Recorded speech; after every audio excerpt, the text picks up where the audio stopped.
ሰላም ለዝክረ ስምኪ ዘመንክር ጣዕሙ መዝሙር 49 ኣብ ሃብቲ ምእማን ዕሽነት እዩ። ኩልኹም ኣሕዛብ ኣቱም ኣብ ዓለም እትነብሩ ኩልኹም ሕሱራትን ክቡራትን ሃብታማትን ድኻታትን ሓቢርኩም ጽንበሉ። ኣፈይ ጥበብ ይዛረብ ሓሳባተይ ከዓ ምስቱ ዓሊ ይህብ። ብምስላታት ምዝራብ ክጅምር እየ ምስጢሩ ከዓ ብበገና ክገልጾ እየ። ብመዓልቲ ጸገም ጸላእተይ እንተኸበቡኒ ኣይፈርህን እየ። በቶም ኣብ ገንዘቦም ዝእመኑ ብብዝሒ ሃብቶም ከዓ ዝምክሑ ኣይፈርህን እየ። ሓደ እኳን ነፍሱ ክብጀዋ ዝኽእል የልቦን። እቲ ንጋር ነፍሲ ዝኽፈል ዋጋ ኣዝዩ ብዙሕ እዩ። ዝኸፈልካ እንተኸፈልካ እኹል ኣይኮነን። ንሓዋሩ ክነብር ከይመውት እሞ ናብ መቓብር ከይወረድ ኢሉ ክኸፍል እንተዝፍትን ከፊሉ ኣይምኽኣሉን።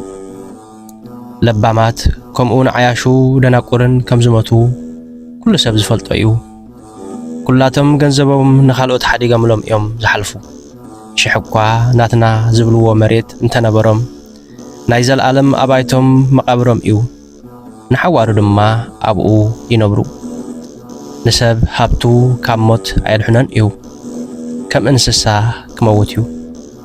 እቶም ኣብ ርእሶም ዝእመኑን እቶም ብሃብቶም ዝምክሑን መወዳእቶኦም እንታይ ከም ዝኸውን ረኣዩ።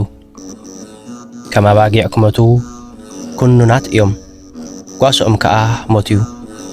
ካብ ቤቶም ርሒቖም ኣብ ዓዲ ምዉታት ስግኦም ክምሽምሽ እዩ። ቁኑዓት ኣብ ኩሎም ክዕወቱ እዮም፣ ንኣና ግና ኣምላኽ ከድሕነና እዩ። ካብ ሓይሊ ሞት እውን ከናግፈና እዩ። ሰብ እንተሃብተመ ክብረት ቤቱ እንተበዝሐ ኣይትፍርሃዮ። ክመውት ከሎ ዝማልኦ ነገር የልቦን። ሃብቱ ምስኡ ኣብ መቓብር ኣይወረድን እዩ።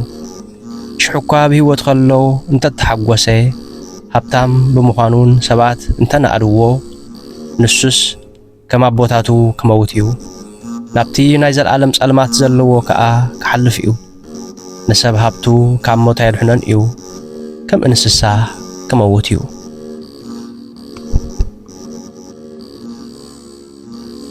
ሰላም ለዝክረ ስምኪ ዘመንክር ጣዕሙ